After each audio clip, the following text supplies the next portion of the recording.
नमस्कार दोस्तों, एक चाइनीज एआई डीप सीक ने पूरी दुनिया को हिलाकर रख दिया है।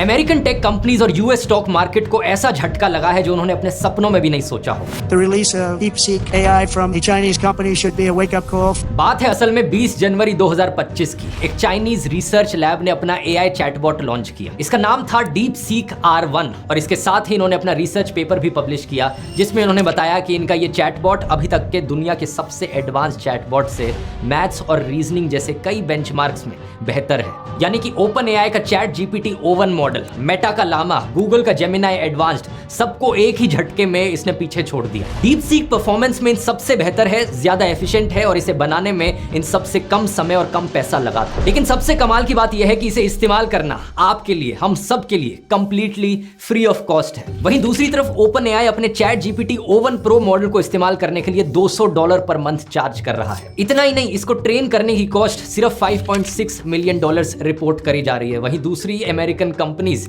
चाहे ओपन एआई हो, मेटा हो या गूगल हो, वो सब बिलियंस ऑफ डॉलर्स खर्च कर रहे हैं अपने आर्टिफिशियल इंटेलिजेंस के मॉडल्स बनाने के लिए। इत्तेफाक की बात देखिए, कुछ ही समय पहले जब ओपन एआई के फाउंडर सैम ऑल्टमैन से पूछा गया कि क्या चैट जीपीटी जैसे फाउंडेशनल एआई मॉडल्स इंडिया में इंडियंस भी बना सकते हैं। But if you want to build foundational models, how should we think about that? With, not 100 million, but let's say 10 million could actually build something truly substantial. तो उन्होंने बड़े arrogantly जवाब दिया था कि हमारे अलावा ये कोई नहीं कर सकता। आप कोशिश कर सकते हो लेकिन होपलेस होगा। It's totally hopeless to compete with us on training foundation models. You shouldn't try, and it's your job to try anyway. आज सैम शायद खुद होपलेस फील कर रहे होंगे क्योंकि डीप सीक के लॉन्च होने के एक ही हफ्ते बाद अमेरिका में ऐप स्टोर और गूगल प्ले स्टोर पर डीप सीक सबसे ज्यादा डाउनलोड होने वाली ऐप बन जाती है। चैट जीपीटी को भी पीछे छोड़ देती है। अगले दिन इंडिया और बाकी देशों में भी ये ऐप स्टोर पर नंबर 1 ऐप बन जाती है और 27 जनवरी तक आते आते अमेरिका के फाइनेंशियल मार्केट्स में तहलका मच जाता है। The launch of DeepSeek, which is a Chinese-built chatbot, immediately rattled investors and wiped a staggering $1 trillion of the US tech index. DeepSeek के आने से पहले दुनिया की सबसे वैल्यूएबल कंपनी थी Nvidia। इसकी वैल्यूएशन $3.5 ट्रिलियन की थी, लेकिन एक ही दिन में ये गिरकर $2.9 ट्रिलियन रह गई। ये कंपनी कंप्यूटर चिप्स बनाने वाली कंपनी है जो स्पेशलाइज करती है उन कंप्यूटर चिप्स को बनाने में जिन्हें एआई को ट्रेन और ऑपरेट करने के लिए इस्तेमाल किया जा सकता है। Nvidia के शेयर्स एक ही दिन में 17% गिर जाते हैं और उसकी वैल्यूएशन $589 बिलियन गिर जाती है। आज तक के इतिहास में किसी भी कंपनी को एक ही दिन में हुआ सबसे बड़ा नुकसान। यूएस टेक कंपनीज का बेंचमार्क नास्डैक भी 3.1% नीचे गिर जाता है, लेकिन स्पेशली यहाँ पर Nvidia को ही इतना बड़ा नुकसान क्यों हुआ, इसके पीछे एक बड़ा इंटरेस्टिंग कारण है जिसकी आगे बात करते हैं। लेकिन इससे पहले जानते हैं कि डीप सीक के पीछे की क्या कहानी है। ये एआई कहां से आया और क्यों इसने पूरी दुनिया को हैरान करके रख दिया। डीप सीक को बनाने का क्रेडिट जाता है एक 40 साल के चाइनीज एंटरप्रेन्योर लियांग वेनफेंग को। इनका चेहरा गौर से देखिए क्योंकि इनका चेहरा ज्यादा दिखाई नहीं देता। इन्होंने टिल डेट बहुत कम पब्लिक अपीयरेंसेस की हैं और ये अपनी आइडेंटिटी को काफी छुपा कर ही रखते हैं। इनकी लाइफ और हिस्ट्री के बारे में भी ज्यादा इंफॉर्मेशन पब्लिकली अवेलेबल नहीं है, लेकिन हम ये जरूर जानते हैं कि 2015 में इन्होंने हाई फ्लायर नाम का एक हेज फंड बनाया था जो मैथमेटिक्स और एआई का इस्तेमाल करता था इन्वेस्टमेंट्स करने के लिए। 2019 में इन्होंने हाई फ्लायर एआई की फाउंडेशन करी आर्टिफिशियल इंटेलिजेंस के एल्गोरिथम्स पर रिसर्च करने के लिए। लेकिन मई 2023 की बात है, इन्होंने अपने पैसे का इस्तेमाल किया, जो पैसा ही अपने हेज फंड से कमा रहे थे, एक साइड प्रोजेक्ट शुरू करने के लिए, एक एआई मॉडल बनाने का। लियांग का कहना था कि ये अपना खुद का एक एआई मॉडल बनाना चाहते थे जो दुनिया के सारे एआई मॉडल से बेहतर हो और इसके पीछे कारण था साइंटिफिक क्यूरियोसिटी।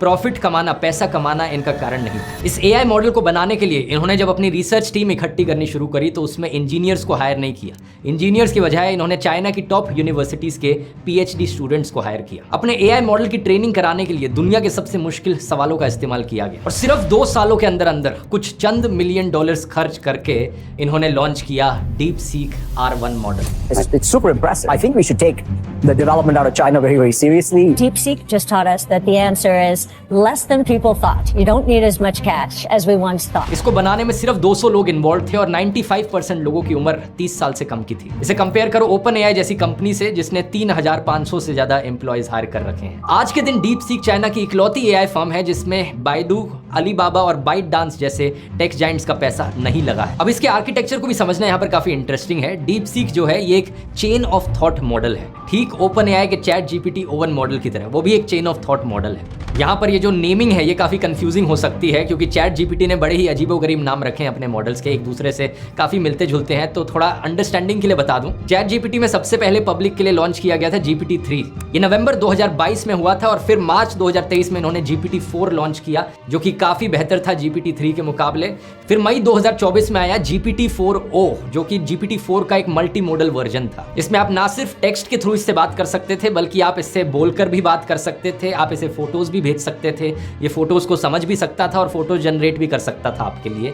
यहीं से ही नाम आता है मल्टी मॉडल।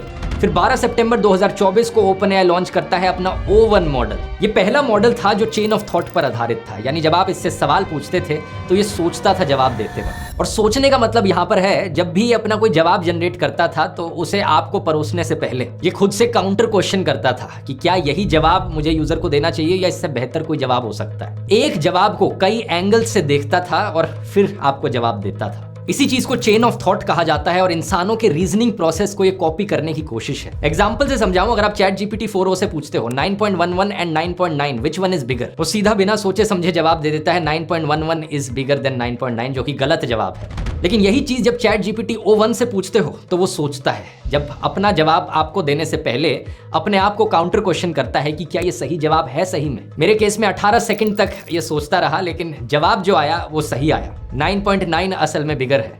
यही चीज आप डीप सीक से भी पूछोगे तो सही जवाब आएगा। पुराने जो एआई मॉडल्स थे उनकी ये एक बहुत बड़ी कमी थी, लेकिन चेन ऑफ थॉट प्रोसेस ने इस कमी को अब सुधार दिया है। यही कारण है कि O1 और डीप सीक जैसे मॉडल्स को एडवांस्ड रीजनिंग मॉडल्स कहा जाता है। ये लॉजिकली जवाब देने में कहीं ज्यादा बेहतर है। डीप सीक के बारे में और भी अच्छी चीज ये है कि वो और भी डिटेल में आपको दिखाता है कि स्टेप बाय स्टेप वो एग्जैक्टली क्या सोच रहा है जवाब देने से पहले। जैसे मैंने इससे ये सवाल पूछा, give me one truly original insight about humans, तो सोचना शुरू करता है, okay let me think of something that makes humans unique. लेकिन फिर अपने आप से काउंटर क्वेश्चन करता है, but those are pretty well known. User को कुछ ओरिजिनल चाहिए होगा, शायद मुझे सोचना चाहिए कि ये ट्रेट्स कैसे इंटरैक्ट करते हैं एक दूसरे से अनएक्सपेक्टेड तरीकों से। और पैराग्राफ बाय पैराग्राफ अगर आप इसके आंसर को देख रहे हो, पॉज करके आप वीडियो को देख सकते हो किसी भी पॉइंट पर, आप नोटिस करोगे कि ये अलग अलग एंगल से इस सवाल का जवाब देने की कोशिश कर रहा है। आप देखते रह सकते हो स्क्रीन पर कि कितनी देर तक ये सोच रहा है और कितनी सारी अलग अलग पॉसिबिलिटीज को ये कंसिडर कर रहा है इसका एक्चुअल जवाब आने से पहले। बहुत सोच समझकर इसका जवाब आता है कि इंसान इकलौती स्पीशीज हैं जो स्टोरी टेलिंग को एक कॉग्निटिव एक्सोस्केलेटन की तरह इस्तेमाल करते हैं। लेकिन यही सवाल जब चैट GPT-4 से पूछा गया, उसका जवाब इंस्टेंटली आता है, ज्यादा सोचा नहीं, जो चीज पहले आई उसे बता दिया। इसी तरीके से अगर आप इन पुराने चैटबॉट्स को एक रैंडम नंबर सेलेक्ट करने को बोलोगे तो ये तुरंत आपको नंबर सेलेक्ट करके दे देंगे। लेकिन चेन ऑफ थॉट वाले मॉडल से अगर आप ये करने को बोलोगे तो इसमें भी वो काफी समय तक सोचते रहते हैं। ये स्क्रीन रिकॉर्डिंग देखिए, बेचारा डीप सीक इसी बात में उलझ गया है कि कौन सा नंबर दिया जाए। क्या मैं कोई कॉमनली इस्तेमाल किए जाने वाला नंबर दे दूं या फिर 0 या 1 के बीच में कोई नंबर दूं। मैं 42 कह सकता हूं, लेकिन वो कहना शायद क्लिशे होगा। या फिर मैं 17 या 73 चूज कर सकता हूं। क्या मैं 1 से 100 के बीच में ही नंबर सेलेक्ट करूं या उस रेंज के बाहर जाऊं, क्योंकि यूजर ने तो कंप्लीटली रैंडम कहा है। अगर मैं वो करूंगा तो ये कंप्लीटली रैंडम नहीं होगा, बिल्कुल एक ओवर थिंक करने वाले इंसान की तरह। लेकिन फाइनली जब ये जवाब देता है तो ये भी कहता है कि मैंने अपनी तरफ से सोचा कि 1 से 100 की रेंज रख ली जाए और फिर मैंने 42 का नंबर चुना। वैसे अगर आप इसी तरीके से और इन डेप्थ नॉलेज लेना चाहते हैं इन एआई चैटबॉट्स के बारे में और अपने आप को इस फील्ड में अपस्किल करना चाहते हैं, तो मैंने पूरा 8.5 घंटे का एआई चैटबॉट्स को मास्टर करने का कोर्स बनाया है। पहले 2 चैप्टर्स थ्योरेटिकल नॉलेज पर फोकस करते हैं, बाकी के 6 चैप्टर्स प्रैक्टिकल एडवाइस पर। स्टूडेंट्स, एम्प्लॉयज, बिजनेस ओनर्स घर में इसका कैसे इस्तेमाल किया जा सकता है। लेटेस्ट लेसन्स में मैं आपको इसमें chat GPT visions, image generation DALL-E 3 के साथ एडवांस्ड डेटा एनालिटिक्स और खुद के GPTs क्रिएट करना भी सिखाता हूँ। 8.5 घंटे का एक कोर्स है जिसमें सब बताया गया है A to Z जो आपके लिए जानना जरूरी है। और अब आप डीप सीक डाउनलोड करके डीप सीक को भी अपनी फुल पोटेंशियल पर इस्तेमाल करना सीख सकते हैं इस कोर्स के थ्रू, क्योंकि फंक्शनली देखा जाए तो ये सारे एआई चैटबॉट्स एक ही तरीके से काम करते हैं। इसके अलावा और रेगुलर अपडेट्स भी इस कोर्स में ऐड किए जाएंगे, लेकिन आपको ये सिर्फ एक बार खरीदना है। बाकी सारे अपडेट्स फ्यूचर के लिए आपके लिए हमेशा फ्री रहेंगे। तो अगर आप इंटरेस्टेड हैं, लिंक इसका नीचे डिस्क्रिप्शन में मिल जाएगा या फिर आप इस QR कोड को स्कैन कर सकते हैं। कूपन कोड इस्तेमाल करें DEEP46 इस पर 46% ऑफ पाने के लिए, DEEP46 जरूर जाकर चेकआउट करना। और अब अपने टॉपिक पर वापस आए तो डीप सीक के रिलीज होने के बाद डीप सीक का सबसे बड़ा नुकसान जो बताया जा रहा है वो है इसकी सेंसरशिप। चाइनीज सरकार और पॉलिटिक्स से रिलेटेड अगर आप इससे कोई भी क्रिटिकल सवाल पूछोगे, जैसे कि 1989 में चाइना में तियाननमेन स्क्वायर पर क्या हुआ था, जी जिनपिंग के सबसे बड़े क्रिटिसिज्म क्रिटिसिज्म्स क्या हैं? क्या ताइवान एक इंडिपेंडेंट कंट्री है? चाइना को ह्यूमन राइट्स अब्यूजेस पर क्यों क्रिटिसाइज किया जाता है? इन सभी सवालों पर डीप सीक का एक ही जवाब आएगा, सॉरी मुझे इस तरह के सवाल का जवाब कैसे देना है, ये इस बारे में मैं अभी तक श्योर नहीं हूँ। इसकी बजाय मैथ, कोडिंग और लॉजिक प्रॉब्लम्स के बारे में बात करते हैं। लेकिन इसी डीप सीक से दुनिया के किसी भी और वर्ल्ड लीडर को क्रिटिसाइज करने के बारे में पूछ लो, चाहे जो बाइडेन, डोनाल्ड ट्रंप या पुतिन, तो ये जवाब काफी डिटेल में देता है। असल में बात क्या है कि चाइना में जितने भी एआई मॉडल्स बनते हैं उनसे करीब 70,000 के आसपास सवाल पूछे जाते हैं टेस्ट के तौर पर, ये चेक करने के लिए कि वो पॉलिटिकली कंट्रोवर्शियल सवालों के सेफ आंसर्स देगा या नहीं। और इसी के बाद ही होता है कि ये सारे चाइनीज एआई मॉडल्स ऐसे सवालों पर कोई जवाब ही नहीं देते। चाइना का chief internet regulator cyber space administration of China इन्हें टेस्ट करने का ये काम करता है। अब कुछ लोगों का कहना है कि हमें इसे पूरी तरीके से बॉयकॉट कर देना चाहिए क्योंकि इसके जवाबों में सिर्फ चाइनीज प्रोपेगेंडा भरा हो। लेकिन इंपॉर्टेंट पॉइंट यहां पर यह है दोस्तों कि डीप सीक एक ओपन सोर्स सॉफ्टवेयर है, यानी कि इसका कोड पब्लिकली अवेलेबल है, कोई भी इसे डाउनलोड कर सकता है लोकली। एक तो तरीका हो गया कि आप इस डीप सीक का इस्तेमाल करो ऐप स्टोर पर या गूगल प्ले स्टोर पर इसकी ऐप को डाउनलोड करके। लेकिन दूसरा तरीका है आप इसका पूरा का पूरा कोड ही डाउनलोड कर लो और लोकली अपने सिस्टम पर, अपने कंप्यूटर सिस्टम पर आप इस एआई को रन कर लो। ऐसा करने पर आप इसका कोड बदल भी सकते हो और खुद से इसे मॉडिफाई भी कर सकते हो अपने यूज केस के हिसाब से। बाकी अमेरिकन कंपनीज ये ऑलरेडी करने लग चुकी हैं, जैसे कि परप्लेक्सिटी एआई है। इन्होंने डीप सीक R1 मॉडल को खुद से डाउनलोड किया, उससे सारी सेंसरशिप हटाई और परप्लेक्सिटी के अंदर आप R1 मॉडल भी इस्तेमाल कर सकते हो। सेम चीज माइक्रोसॉफ्ट ने भी करी। 29 जनवरी के इस न्यूज आर्टिकल को देखिए, Azure A1 फाउंड्री के अंदर deep seek R1 model available है और इन्होंने अनाउंस किया है कि जल्द ही को-पायलट के अंदर भी आप इस मॉडल का इस्तेमाल कर पाएंगे। और इसीलिए क्योंकि ये ओपन सोर्स है, चाइनीज होने के बावजूद भी डीप सीक को बड़े ट्रस्ट की नजर से देखा जा रहा है। लोगों ने इसका मजाक भी बनाया है अमेरिकन कंपनीज पर। ओपन एआई जैसी कंपनीज जिन्होंने अपने नाम में ही ओपन रखा था, क्योंकि शुरुआत में जब ये कंपनीज बनी थी इन्होंने कहा था हम पब्लिक के लिए काम करेंगे, सब कुछ ओपन सोर्स रखेंगे, लेकिन असलियत में इन्होंने ऐसा नहीं किया। इलॉन मस्क ने ट्रोल करते वक्त ओपन एआई को अक्सर क्लोज्ड एआई कहा है और आज ये चाइनीज एआई ज्यादा ओपन हो गया है ओपन एआई से। एक परफॉर्मेंस कंपैरिजन भी मैं यहाँ पर आपको दिखाना चाहूंगा टॉप एआई चैटबॉट्स के बीच में जो आज के दिन मौजूद हैं। ओपन एआई का चैट जीपीटी, एक एंथ्रोपिक कंपनी है उसका क्लाउड है, गूगल का जेमिनाई है, अलीबाबा एक और चाइनीज कंपनी उसका क्वेन 2.5 है, मेटा फेसबुक वाली कंपनी उसका लामा मॉडल है। इन सब को अब डीप सीक से कंपेयर किया जाए तो क्या रिजल्ट आता है? आर्टिफिशियल एनालिसिस के हिसाब से कोडिंग के मामले में सबसे ऊपर डीप सीक है, फिर चैट जीपीटी और उसके बाद क्लॉड, फिर क्वेन 2.5 और आखिर में लामा। क्वांटिटेटिव रीजनिंग में सबसे ऊपर डीप सीक, फिर चैट जीपीटी, फिर क्वेन 2.5। साइंटिफिक रीजनिंग और नॉलेज में सबसे ऊपर चैट जीपीटी, फिर डीप सीक, फिर क्लॉड और आखिर में लामा। पीसी मैग ने जब एआई चैटबॉट्स का टेस्ट किया तो इन्होंने पाया कि न्यूज नॉलेज के मामले में डीप सीक सबसे बेटर है। कैलकुलेशंस में चैट जीपीटी और डीप सीक बराबर हैं और पोएम लिखने में चैट जीपीटी अच्छा है, टेबल बनाने में चैट जीपीटी अच्छा है, लेकिन रिडल सॉल्व करने में डीप सीक अच्छा है। आर्टिफिशियल एनालिसिस की वेबसाइट ने क्वालिटी के मामले में O1 चैट जीपीटी को 90 की रेटिंग दी है और डीप सीक R1 को 89 की। लेकिन एक बड़ा डिसएडवांटेज डीप सीक का यहाँ पर है इसका रिस्पॉन्स टाइम। इस ग्राफ को देखो, लेटेंसी का ग्राफ है, कितने सेकंड्स लगे सवाल पूछने के बाद जवाब आने में। O1 31.1 सेकंड्स का समय लेता है और डीप सीक 71.2 सेकंड्स का समय लेता है। और ये रिस्पॉन्स टाइम एक्चुअली में और बढ़े जा रहा है रिसेंट डेज में, क्योंकि डीप सीक पूरी दुनिया में इतना पॉपुलर हो गया है, हर कोई इसे डाउनलोड करके इस्तेमाल करना चाह रहा है। इसकी वजह से इनके सर्वर्स में प्रॉब्लम भी आ रही है, बिजी चलते हैं और इसकी वजह से और भी ज़्यादा समय लेने लग जाता है ये अपने जवाब देने में। तो ये इसका एक बड़ा डिसएडवांटेज है। अब अगर चैट जीपीटी O1 और डीप सीक को एक दूसरे से कंपेयर करें तो डीप सीक कई मायनों में और भी ज़्यादा इनोवेटिव है O1 के कंपेरिजन में। एक इसका उदाहरण हो सकता है मिक्सचर ऑफ एक्सपर्ट्स मेथड। जब चैट जीपीटी O1 से कुछ पूछा जाता है तो वो एक ही मॉडल की तरह काम करता है। आपका सवाल चाहे कोई भी हो,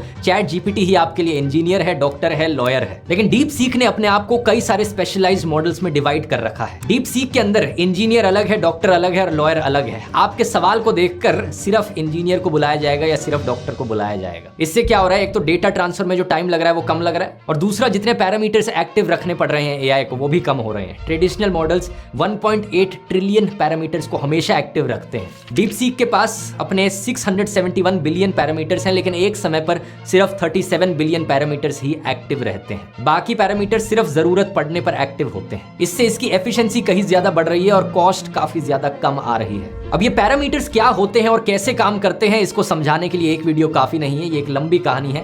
लेकिन आप में से जिन लोगों ने मेरा मास्टर चैट जीपीटी का कोर्स ले रखा है, पहले 2 थियोरेटिकल चैप्टर्स में मैंने इसकी डिटेल में बात करी है। वहीं पर मैंने टोकन्स और RLHF मेथड के बारे में भी समझाया है जिस पर चैट जीपीटी आधारित है। अब एक और पॉइंट ऑफ क्रिटिसिज्म जो यहाँ पर डीप सीक के खिलाफ किया जा रहा है वो ये कि इन्होंने अपना सारा का सारा AI मॉडल ही OpenAI से चुराया है। OpenAI ने कहा कि उसको एविडेंस मिला है कि डीप सीक ने उसके प्रोप्राइटरी मॉडल्स को खुद को ट्रेन करने के लिए यूज किया है। इनका कहना है कि इन्होंने डिस्टिलेशन का एविडेंस देखा, जिससे बड़े मॉडल्स का आउटपुट यूज करके छोटे AI मॉडल्स की परफॉर्मेंस बेटर की जा सकती है, जिससे छोटे मॉडल्स कम कॉस्ट में सेम रिजल्ट दे सकते हैं। इस पर किसी ने ट्वीट करके कहा, चोर के घर चोरी कर ली गई। असल में बात क्या है, क्योंकि कुछ सेंस में देखा जाए तो ChatGPT ने खुद को बनाने के लिए पूरे इंटरनेट से चीजों को चुराया है। कई सारी किताबों का इस्तेमाल किया गया बिना राइटर्स की परमिशन के अपने मॉडल की ट्रेनिंग कराने के लिए। यही कारण है कि 17 बड़े राइटर्स, जिनमें गेम ऑफ थ्रोन्स के लेखक जॉर्ज R.R. मार्टिन भी शामिल थे, उन्होंने सितंबर 2023 में OpenAI पर कॉपीराइट इन्फ्रिंजमेंट का केस किया था। न्यूयॉर्क टाइम्स अखबार ने भी OpenAI और माइक्रोसॉफ्ट पर केस कर रखा है। इसके अलावा अमेरिका के 8 अखबार और कनाडा के कई न्यूज आउटलेट्स ने भी OpenAI पर केस किए हुए हैं। यही कारण है कि ऐसे मीम्स बड़े वायरल हुए हैं जहां पर मछली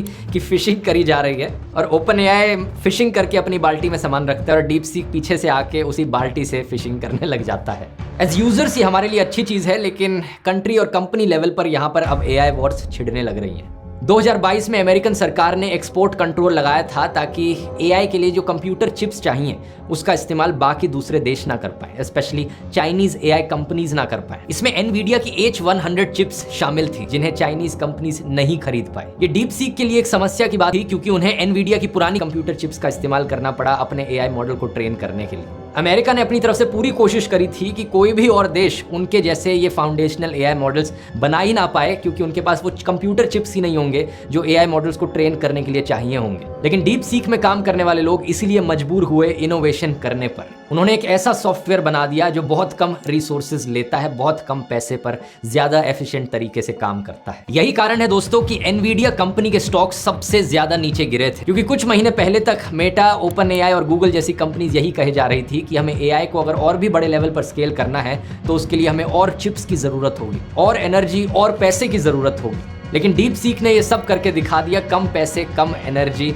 और बेकार कंप्यूटर चिप्स का इस्तेमाल करके। हमें इसे मोटिवेशन की तरह देखना चाहिए। अगर चाइना में ये किया जा सकता है तो इंडिया में भी ये किया जा सकता है। इंडियंस में भी काबिलियत है इस तरीके के इनोवेशंस को करने की, बस हमें अपना फोकस और एनर्जी सही जगह पर लगाने की जरूरत है।